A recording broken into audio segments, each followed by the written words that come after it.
Neville would murmur that the past is imagination frozen mid-breath, a corridor of scenes awaiting the warmth of your attention to move again.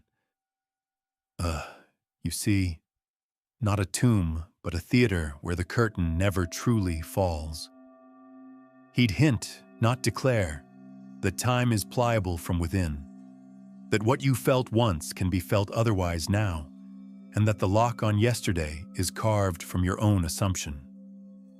So let's step softly. The door is there, yes, but it listens to feeling more than to force, and it turns when you turn. Here is the deeper truth you were never meant to discover. Memory is the theater where you are both actor and audience, and imagination is the director who can rewrite the scene without asking history's permission.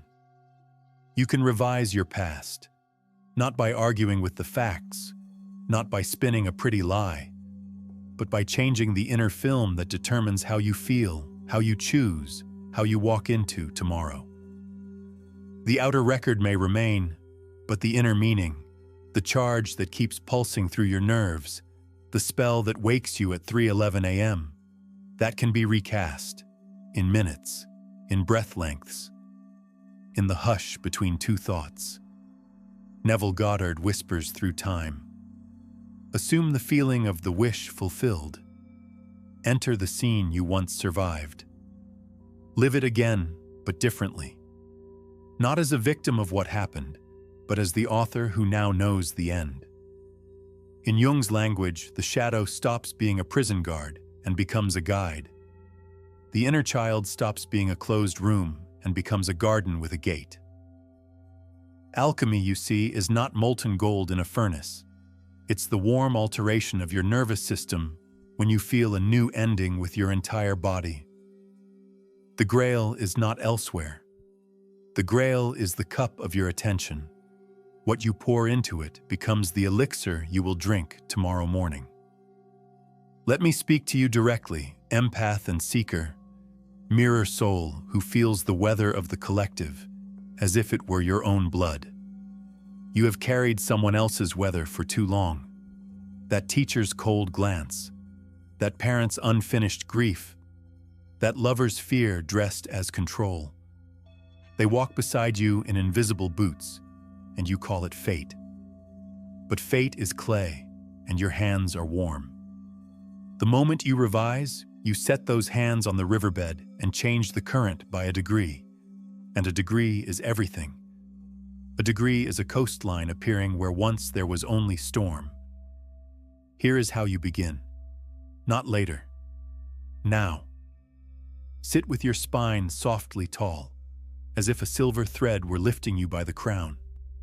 Let your jaw loosen. Let the breath come in like a tide. 2 counts in, 2 counts out. Slow. Kind. Invite the scene that still bites. Don't flinch. Watch it rise in the dark cinema of your mind. The hallway, the smell of toner and winter coats, the quick words, the slower shame. Let your body tell you where it lives.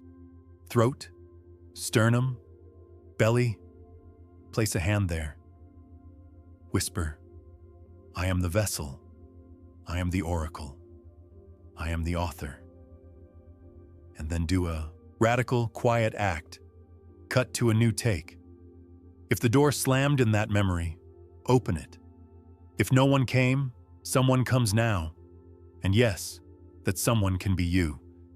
If the voice accused, it now apologizes. If they laughed, they listen. If you fell, you are caught.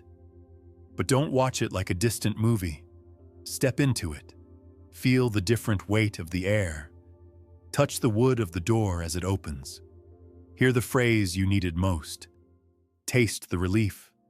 Breathe the new outcome deeply. 30 seconds of absorption. 40. Let the body register it as real. Because when the body agrees, the myth begins to turn.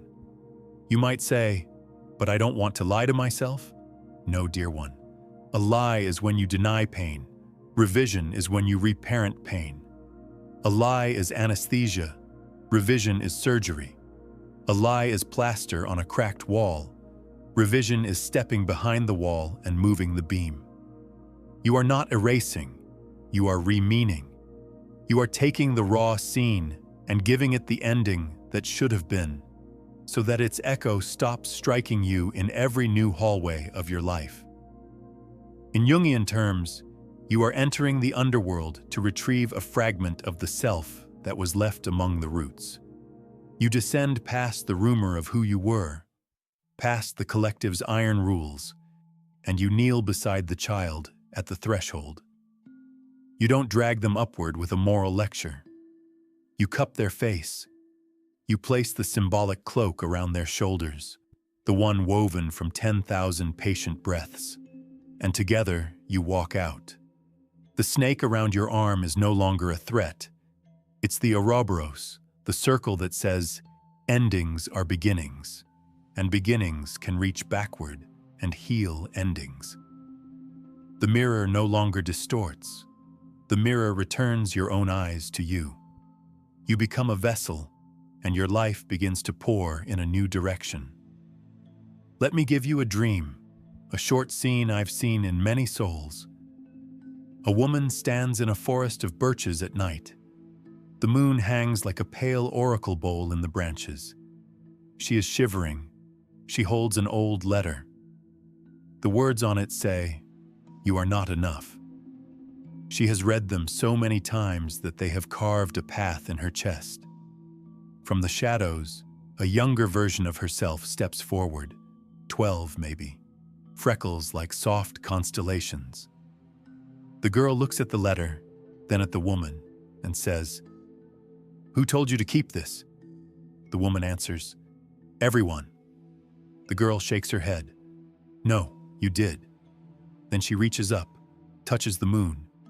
It lowers like a lamp. She dips the letter in the pale light. The ink loosens, runs, disappears. The page becomes blank.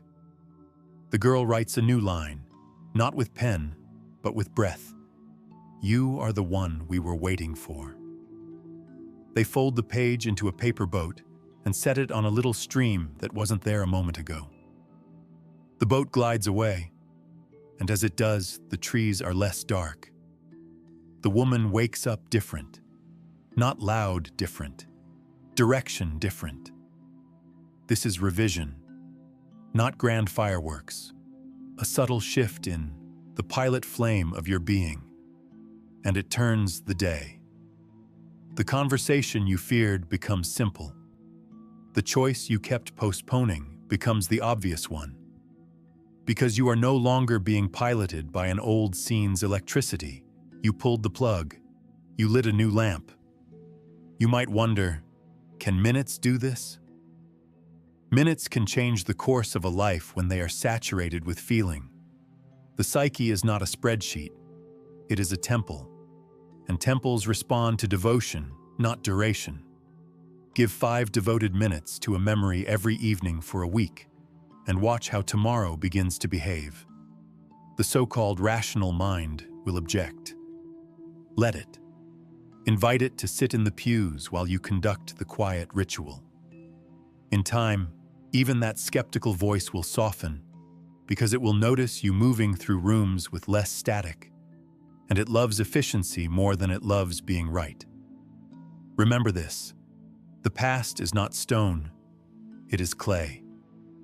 Remember this also: you are the potter and the breath in the kiln. And again, revision is not denial. Revision is re-meaning. Feel those lines in your bones. Repeat them when the night gets crowded. The past is not stone, it is clay. You are the potter and the breath in the kiln. Revision is not denial. Revision is re-meaning.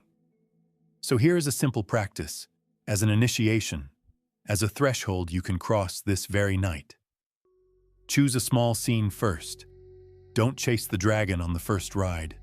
A teacher's face. A comment thrown like a stone at your ribs. A dinner where you shrank. Name it without flinching. Now ask, what is the essence of what went wrong? Was it no one came for me? Was it I was unseen? Was it I failed? Then choose the clean opposite. I am supported. I am seen. I am competent. This is your new mythic line. Now replay the scene with that line stitched into it like a secret thread. See yourself pause before the moment turns. See a helper appear. The elder you, a friend, an ancestor, a figure you trust.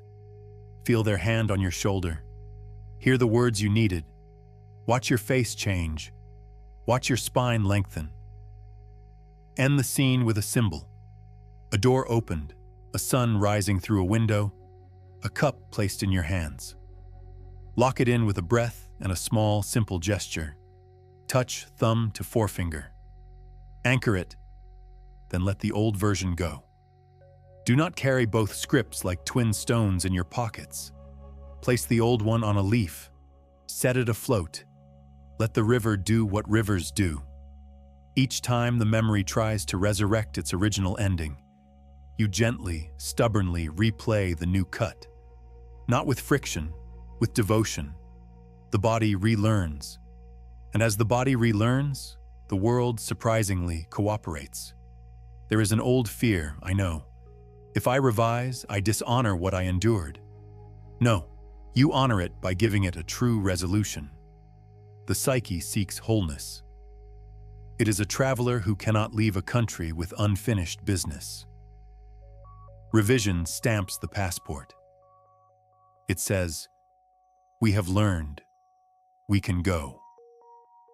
And the self, capital S, that inner axis that Jung called the God within, smiles a little because it knows you have accepted your role. Not merely the survivor, the alchemist, the one who can hold opposites until they mix into a third thing, freedom. Consider this from the collective vantage too. When you revise your past, the ripple travels. The next child who meets you does not receive the echo of your old wound. They receive your presence. The colleague who needs guidance receives clarity rather than the ancient dust of your resentment. The lover at your table receives a cup of water, not a cup of old storms.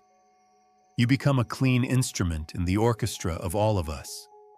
You become music that does not repeat the oldest refrain of "not enough," but improvises a new line. We are learning to belong to ourselves. Listen again. The past is not stone, it is clay. Say it as you would light a candle. The past is not stone, it is clay. And say this gently. I do not need permission to become the author. I have always been the author. I only forgot my pen was breath, my ink was attention, my page was the dream screen behind my eyes. In Neville's vocabulary, assume the feeling. Let your nervous system drink the new truth like night earth drinks the rain. Do it before sleep, when the border is thin and the gatekeepers are drowsy. Do it upon waking, when the world is undecided and you get to decide it. You might still ask for proof. Fair. Notice the micro-proofs. The doorway where you usually hesitate becomes easy to pass. The phone call you postpone becomes strangely neutral. The face in the mirror looks more like an ally than an examiner. And people begin to treat you the way your revised past taught you to be treated. This is not magic in the childish sense. This is magic in the adult sense. The precise alignment of imagination and physiology until the world has no choice but to meet you where you live now. Let's end, as all true endings do, with a beginning. Close your eyes. See the younger you waiting in a train station. The announcement board keeps flipping the same delay. Pending, pending. You approach with calm feet. You hand them a ticket stamped now. They look up, eyes wet with the possibility. You nod. Together you step onto a train with no number, only a symbol. A circle turning into a spiral. The doors close. The engine hums. As the landscape moves, you feel it. The revision becoming real not because you forced it, but because you allowed it.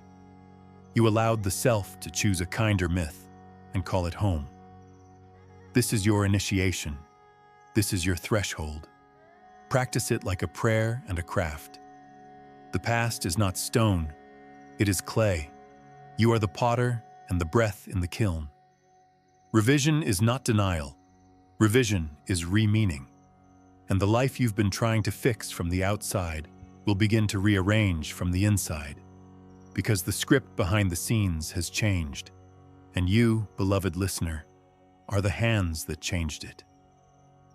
If this spoke to you, if you felt the river turn by a degree, honor that. Like this video, share it with someone who needs a new ending, and subscribe so we can keep walking these thresholds together.